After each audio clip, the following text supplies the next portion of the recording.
পশ্চিমবঙ্গ সরকার সাধারণ মানুষের বাড়ির কাছেই বিভিন্ন সরকারি পরিষেবার সুবিধা পৌঁছে দেওয়ার উদ্দেশ্যে দুয়ারে সরকার নামে এক অভূতপূর্ব কর্মসূচি গ্রহণ করেছে। এর জন্য 1 ডিসেম্বর 2020 থেকে রাজ্যের প্রতিটা ব্লক এবং মিউনিসিপ্যালিটিতে পরিষেবা প্রদান শিবির বসছে, যা 25 জানুয়ারি 2021 পর্যন্ত চালু থাকবে। একটু কারেক্ট করে নেবেন, এটা 25 জানুয়ারি হবে। পরিষেবা প্রদানের জন্য মোট 4টি পর্যায়ে 20,000-এর বেশি শিবিরের আয়োজন করা হয়েছে এবং আমার মনে হয় it's a new model in India, even throughout the world. শিবিরগুলোর মাধ্যমে 12টি সরকারি সুবিধা পাওয়া যাচ্ছে, আপনারা জানেন। স্বাস্থ্যসাথী বলুন, তপশিলি জাতি সংসার সার্টিফিকেট বলুন, আদিবাসী ওবিসি সার্টিফিকেট প্রদান, জয় জওহার পেনশন, তপশিলি বন্ধু পেনশন, খাদ্যসাথী, শিক্ষাশ্রী, ঐক্যশ্রী, কন্যাশ্রী, রূপশ্রী, কৃষক বন্ধু, 100 দিনের কাজ, মানবিক থেকে শুরু করে আরও নানা রকম, কৃষক বন্ধু থেকে শুরু করে নানা রকম। সমস্ত আইএস অফিসাররা, ডিএমরা, উচ্চপদস্থ নোডাল অফিসার হিসেবে এবং ডাব্লিউবিসিএসরা এবং অন্যান্য সরকারি কর্মচারীরা সব ব্লকে, সব লাইন ডিপার্টমেন্টে তারা রাত্রি 9টা-10টা পর্যন্ত কখনো কখনো কাজ করছেন এবং তাদের কাজের এই সুফল হিসেবেই কিন্তু 20 ডিসেম্বর 2020 পর্যন্ত প্রায় 1,12,00,000-এর বেশি মানুষ 11,056টি শিবিরে উপস্থিত হয়েছেন। আমরা জনগণকে অভিনন্দন জানাই এবং বিশেষ করে এই যে 1,12,00,000 মানুষকে আমার সরকারি কর্মচারীরা, আমাদের ভলেন্টিয়ার্সরা, আমাদের ডিএমসরা, আমাদের ডেভেলপমেন্ট অফিসাররা, আমাদের বিডিওরা, আমাদের এসডিওরা, আমাদের পুলিশ প্রশাসন সবাই মিলে যে সহযোগিতা করে কাজটা করেছেন এবং বিশেষ করে আজকে দেখতে পাচ্ছেন মিটিংয়ে আমরা অনেকেই আছি, তার মধ্যে chief secretary, finance secretary, health secretary, আমার home secretary, agriculture secretary, panchayat secretary, housing department, MSME department থেকে শুরু করে জল ধরো ডিপার্টমেন্ট থেকে শুরু করে আমার হর্টিকালচার ডিপার্টমেন্ট থেকে শুরু করে সেলফ হেল্প গ্রুপ থেকে শুরু করে আরবান ডিপার্টমেন্ট থেকে শুরু করে আমরা সবাই মিলে এর একটা পর্যালোচনা করলাম। করার পরেই কিন্তু আপনাদের সাথেই মিটিংটা করছি। আপনাদের কাগজটা আমি দিয়ে দেবো, বাট মনে রাখবেন ইটস এ ইউনিক প্রজেক্ট। যেমন আমাদের কাছে হয়তো যোগাযোগ করেছে অনেকে, কিন্তু আবেদনপত্র এসে পৌঁছেছে। যেমন ধরুন খাদ্যসাথীতে 3,18,000 জনকে অলরেডি 14,000 আবেদন জমা হয়েছে। 7,14,000 আবেদন জমা পড়েছে খাদ্যসাথীতে। আমরা 3,18,000 জনকে অর্থাৎ 44.53% অলরেডি পরিষেবা প্রদান করে দিয়েছি, ডেলিভারিও করেছি, বাদবাকিটা করে দেওয়া হবে। স্বাস্থ্যসাথী অনেকে ধরুন আবেদনে একটু ভুল টুল আছে, আমরা বলেছি দরকার হলে নিজেরা ফর্ম রেখে দেবে ক্যাম্পে, যেটা ভুল আছে তাদের দিয়ে দেবে ফর্ম, তারা ওটা নিজেরা গিয়ে ফিল আপ করে দেবে। স্বাস্থ্যসাথীতে যেমন 27,13,000 আবেদন মঞ্জুর করা হয়েছে। 41,000 আবেদনপত্র জমা পড়েছে। তার মধ্যে 27,13,000 63.97% অলরেডি কার্ড মঞ্জুর হয়েছে এবং 4,72,000 জনকে কার্ড অলরেডি দেওয়া হয়ে গেছে, বাদবাকি দিয়ে দেবে আগামী দিন। শংসাপত্র জাতি 9,51,000 আবেদনপত্র জমা পড়েছে। 69,000 জনকে অলরেডি পরিষেবা দিয়ে দেওয়া হয়েছে, শংসাপত্র দিয়ে দেওয়া হয়েছে, বাদবাকি এই যে টাইম আছে টাইমের মধ্যে দিয়ে দেবে। জয় জওহার যেটা হচ্ছে আদিবাসীদের প্রকল্প পেনশন, এখানে 2,000 আবেদনপত্র জমা পড়েছে, 1,500 জনকে 75% পরিষেবা দিয়ে দেওয়া হয়েছে। তপশিলি বন্ধু 10,000 জমা পড়েছে, 6,600 জনকে 66% অলরেডি তপশিলি বন্ধু, যেটা 60 বছর হলে 1,000 টাকা পেনশন পায়, দিয়ে দেওয়া হয়েছে। কন্যাশ্রী 72,000 জনকে অলরেডি দিয়ে দেওয়া হয়েছে এবং বাদবাকি যেটা আছে সেটা জানুয়ারি মাসে যেহেতু ওদের ইয়ার শুরু হয়, বাদবাকিটা পেয়ে যাবে। রূপশ্রী 26,000 জনকে পরিষেবা প্রদান করা হয়েছে অলরেডি। 44,000 আবেদনপত্র জমা পড়েছে, 26,000 দিয়ে দেওয়া হয়েছে, বাদ বাকি পরে দিয়ে দেওয়া হবে। ঐক্যশ্রী 15,600 জনকে দিয়ে দেওয়া হয়েছে, 19,000 আবেদনপত্র জমা পড়েছিল। 100 দিনের কাজে 10,82,000 জন আবেদনপত্র মানে জন যোগাযোগ করেছে, 7,52,000 আবেদনপত্র জমা পড়েছে। তার মধ্যে 4,76,000 জনকে 63.30% অলরেডি ডেলিভার করে দেওয়া হয়েছে, পরিষেবা প্রদান করে দেওয়া হয়েছে। বাদবাকিও করা হবে, জব কার্ড যাদের ব্যাপার আছে। কৃষক বন্ধু 1,90,000 আবেদনপত্র জমা পড়েছে, এর মধ্যে 1,53,000 জনকে 80.52% পরিষেবা প্রদান করা হয়েছে। বাদবাকিদেরও বলা হচ্ছে যে তারা যেন সেলফ অ্যাটাস্টেশন করে অ্যাপ্লাই করলেই টাকাটা পাবে। মানবিক, যেটা হচ্ছে ফিজিক্যালি হ্যান্ডিক্যাপদের জন্য আমরা টাকা দিই, আমাদের এখানে 17,000 আবেদনপত্র জমা পড়েছে, 12,000 জনকে অলরেডি আমরা দিয়ে দিয়েছি। বাদবাকিদেরও যেগুলো জেনুইন কেস আমরা সব দিয়ে দেবো। তার মানে হচ্ছে আমাদের আবেদনপত্র এখনো পর্যন্ত মোট 71 লক্ষ পড়েছে, এবং আমরা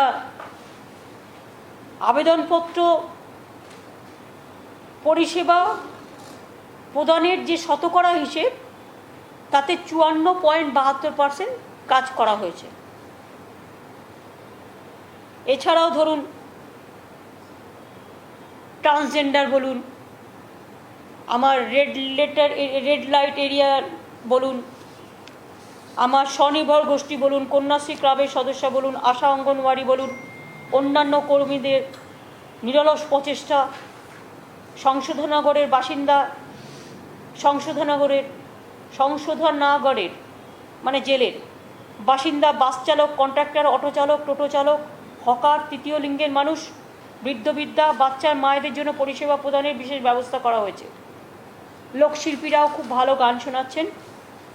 এছাড়াও এখানে কোভিড পরীক্ষার সুযোগ সুবিধে, নানা রকম শিল্পীদের জিনিস বিক্রি করার নানা রকম পরিষেবাও আছে।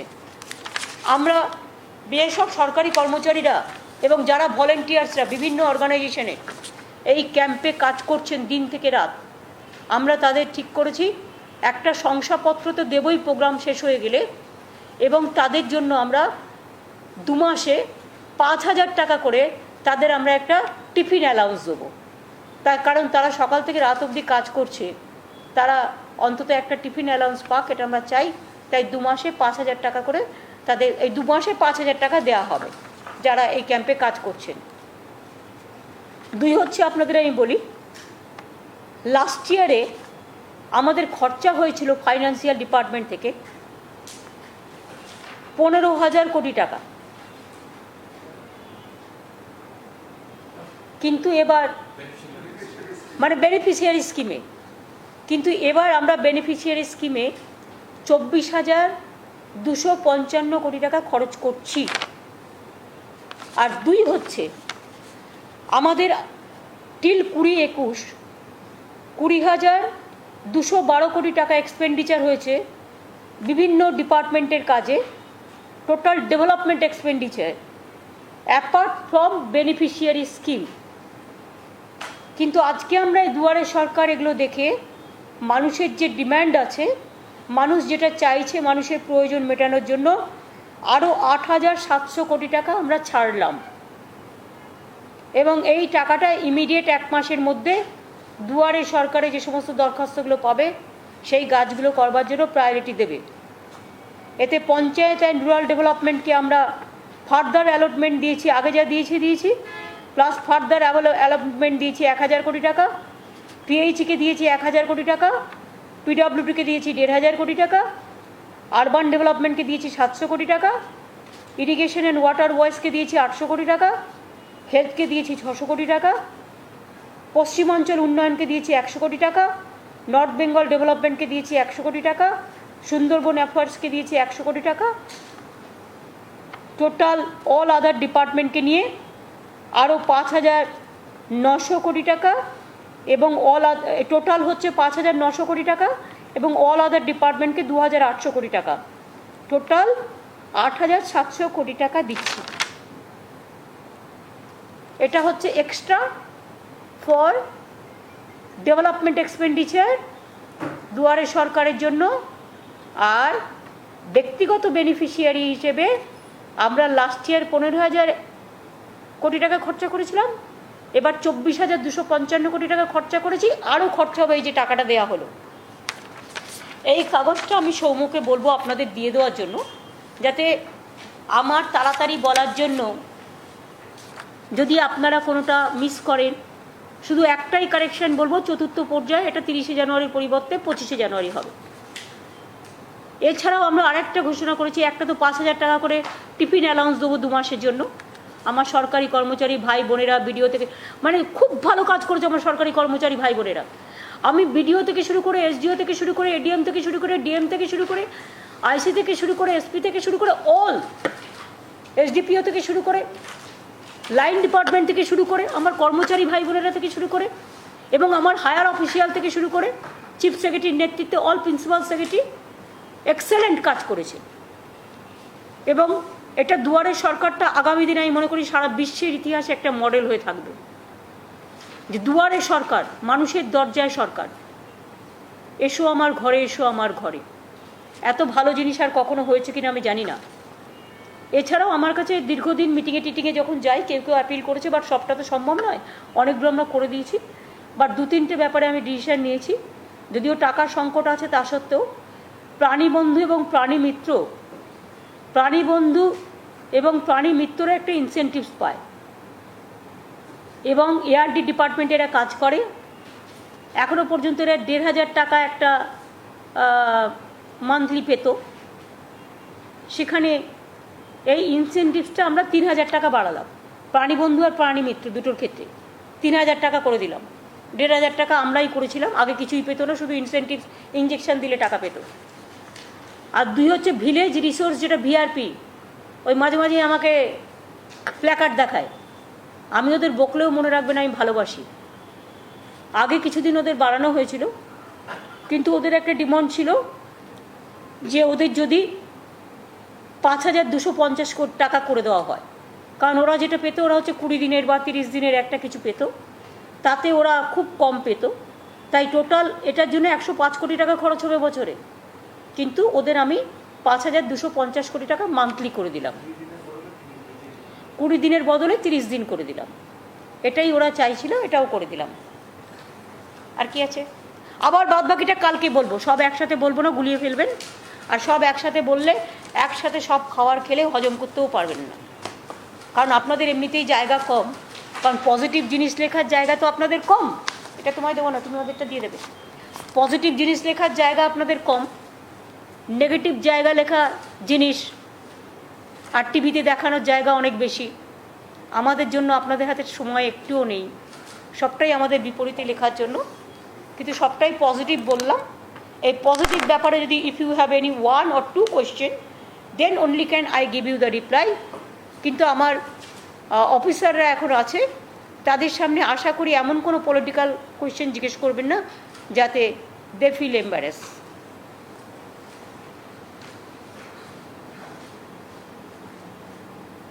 আর একটা বলে দিই, আমি 28 তারিখে বীরভূম যাব। 28 তারিখে আমার একটা এআরডি মিটিং আছে, আর আমি একটা পার্টিরও একটা প্রেস কনফারেন্স করব, আর সেটা আমি অবশ্য ভাড়া নিয়ে করব।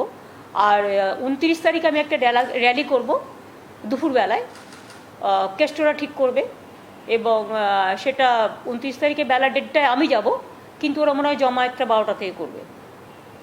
ওটা হচ্ছে রবীন্দ্র সংস্কৃতি আমাদের গর্ব, এটার ওপরে মাটির মানুষদের নিয়ে আন্দোলনটা করব। মাটির মানুষের মিছিল হবে, রাঙামাটির মানুষদের নিয়ে মিছিল হবে, রাঙামাটির মিছিল। বলুন, রবীন্দ্র সংস্কৃতি ও রাঙামাটি, বলুন। যখন রবীন্দ্রনাথের প্রসঙ্গটা উঠলো, একটা বিষয় জিজ্ঞেস করতে চাই, যে গোটা দেশে বিজেপি যখন মেরুকরণের রাজনীতির কথা বলছে, তখন এ রাজ্যে অমিত শাহ এসে বলছেন রবীন্দ্রনাথ বহুত্ববাদ। এটাকে কিভাবে আপনি দেখছেন? আমাকে তো গবেষণা করতে হবে গো। একাত্মবাদ, বহুত্ববাদ, জাতিবাদ, রবীন্দ্রনাথ ঠাকুরের জন্মেছে নাকি শান্তিনিকেতনে, বিশ্বভারতীতে কি তিনি নাকি জোড়াসাঁকোয় জন্মাননি, এসবগুলো তো আপনাদের দেখার দরকার, আপনারা সাংবাদিকরা তো এগুলো ভালো করে প্রচার করতে পারেন। আমরা কিছু বললে তো তাড়াতাড়ি করেন, ওরা কিছু বললে তো করেন না। রবীন্দ্রনাথ ইজ রবীন্দ্রনাথ। বাংলা ভারতবর্ষ এবং বিশ্ব বাংলা এবং সারা পৃথিবী মনে রাখবেন, রবীন্দ্রনাথকে সেলাম করে, বিবেকানন্দকে সেলাম করে, নেতাজিকে সেলাম করে, গান্ধীজিকে সেলাম করে। কেন জানেন? নজরুলকে সেলাম করে কেন জানেন? কারণ তাদের মধ্যে একটা আন্তর্জাতিক চেতনা আছে, যে আন্তর্জাতিক চেতনাটা দিয়ে বিশ্ব বাংলার ভোরের স্বপ্ন দেখায়। সেই জন্যেই where the mind is without fear and the head is held high, where the world has not been broken into fragments by narrow domestic walls, এ কথা রবীন্দ্রনাথ লিখতে পারে, আর এ কথা স্বামী বিবেকানন্দও লিখতে পারে, যে strength is life and weakness is death. First ওদের এগুলো পড়াশোনা করতে বলুন। বলুন আর কি আছে? রবীন্দ্রনাথকে নিয়ে কোনো অবমাননা মানব না। আর জনগণ মনোধি নিয়ে যারা কোয়েশ্চেন তুলছে তাদের পরিষ্কার বলে দিই, রবীন্দ্রনাথ ঠাকুরের জনগণ মনোধি নায়কও হচ্ছে দেশমাতৃকাকে সমর্পণ করে। এ নিয়ে এতদিন বাদে যদি কেউ কোয়েশ্চেন করে মনে করে যে তারা তাদের ধর্মটাকে চাপিয়ে দেবে কারো ওপরে, রক্ত দেওয়ার জন্য তৈরি থাকবো, কিন্তু জনগণ মনোধি নায়ককে অপমান করতে, রবীন্দ্র, বিবেকানন্দ, নেতাজিকে, গান্ধীজিকে অপমান করতে, নজরুলকে আমরা কখনোই দেব না। আম্বেদকর, বিরসা, যারা আমাদের গর্ব দেশের। দেশ জুড়ে বেকারত্ব বাড়ছে, কর্মসংস্থান কমছে, সেই সময় এবং বিজেপি শাসিত রাজ্যগুলোতে দেখা যাচ্ছে ল অ্যান্ড অর্ডার, বিশেষ করে উত্তরপ্রদেশ, এই সমস্ত জায়গায়, তখন অমিত শাহ এখানে এসে বলছেন সোনার বাংলা করবেন। এটাকেই আপনি কি ভাবেন? উনি জানেন তো সোনা কাকে বলে, রূপো কাকে বলে, তামা কাকে বলে, কপার কাকে বলে। আর উনি এটাও জানেন নিশ্চয়ই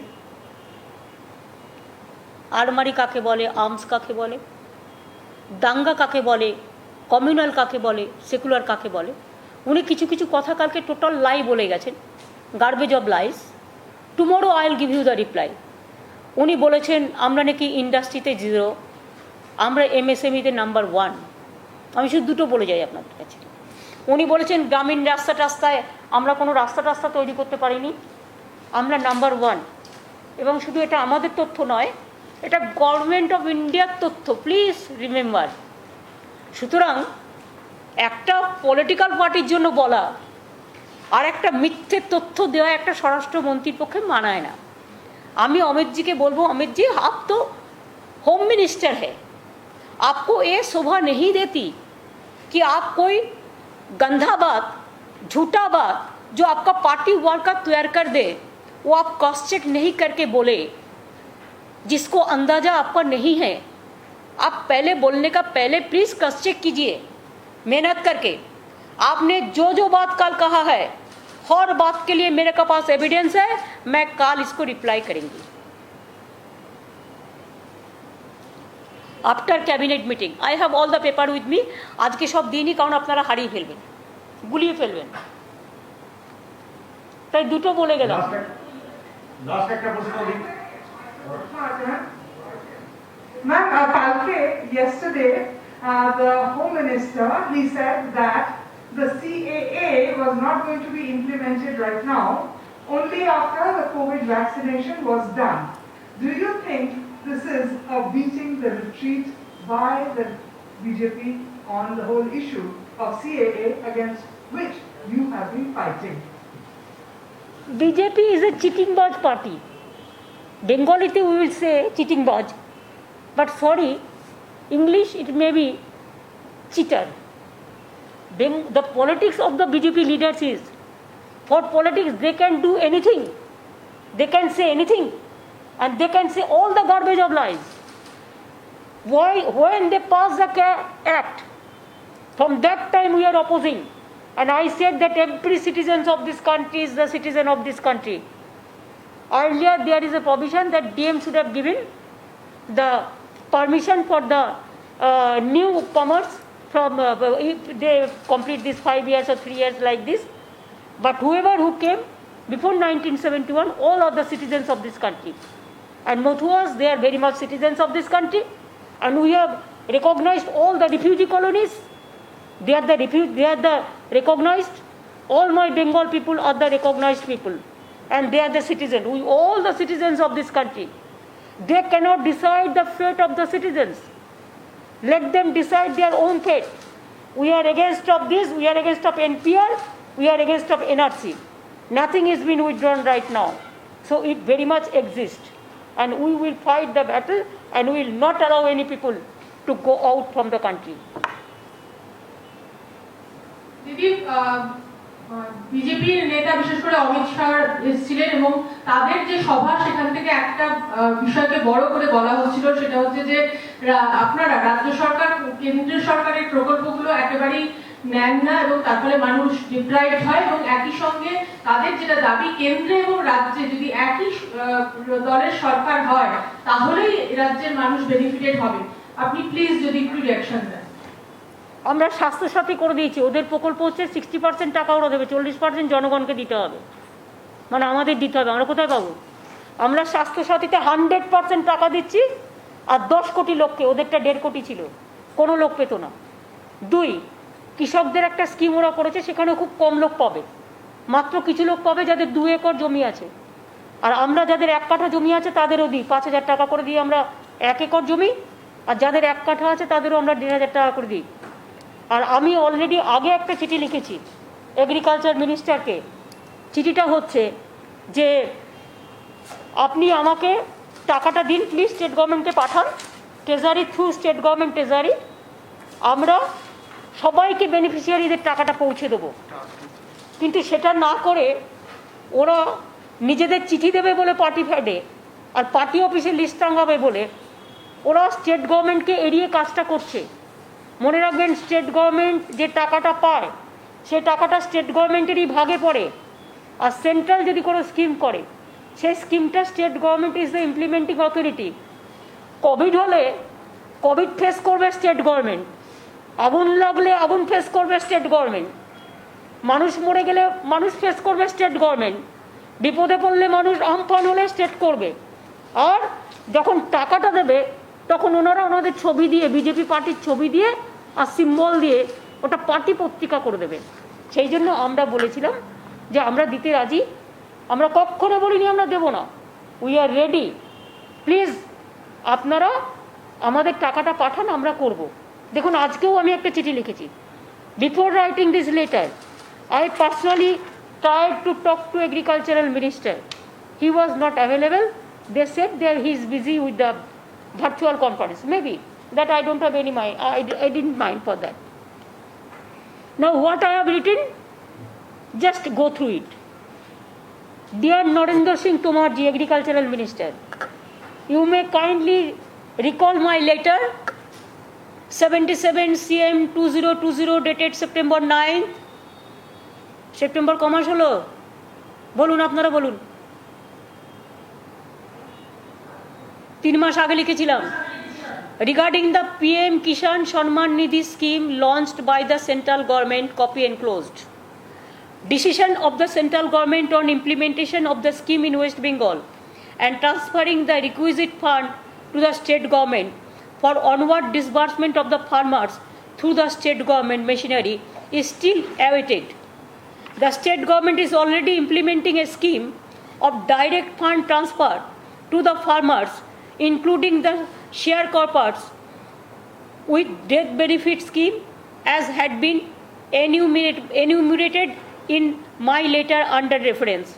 More than 73 lakh farmers are to be benefited under this scheme. I once again request you to kindly arrange to transfer the requisite fund to the state government for onward disbursement with full responsibility to the farmer beneficiaries of the state through state government machinery. After disbursement, a list of beneficiaries will be sent to you for your information. I do hope that a decision in this matter would be taken very quickly and communicated to us. What do you want more? What do you want more? কি মনে করে implement করবে state government? State government তো টাকাটা দেয়। পঞ্চায়েতে কাজ করে কে? স্টেট গভর্নমেন্ট করে। হেলথে কাজ করে কে? পঞ্চায়েত, হেলথ ডিপার্টমেন্ট করে। সব কিছু করবো আমরা, আর আমাদের চামড়া গোটাবে তোমরা, তা তো হয় না ভাই। কখনো কখনো টক আমরাও খেতে হবে। Grapes are sour, amra is also sour. Am I clear? Intention is very clear. Also here, okay, Didi, the question that I have is the Home Minister yesterday, with regard to the central deputation of the three IPS officers. I said I will reply you tomorrow all this question. I told you there are so many issues he raised, but this question I don't think he raised. But That whatever the state government should talk to the center, because the center has obliged with the constitutional provisions, and the state government, they have not deviated from any constitutional provision, and the state government must speak to the center to clear this up. They have not done anything wrong. please understand. This is what he said. Please understand. I am not so educated like him. I am just a simple man from the soil. My experience is as a 7-term MPs of Parliament and 2 terms what I work in the state. There is a constitution, there is a convention. Now this provision only applied at the time of emergency. If there is an emergency or super emergency or special emergency. Do you think that they have already announced super emergency in Bengal? Then why it will be implemented only for Bengal? Why?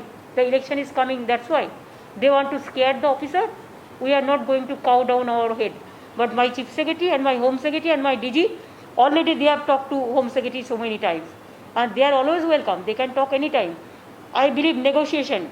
I don't believe bulldoze or the demolition. Thank you. Didi, one question, Didi. No, আমার meeting আছে। Fast.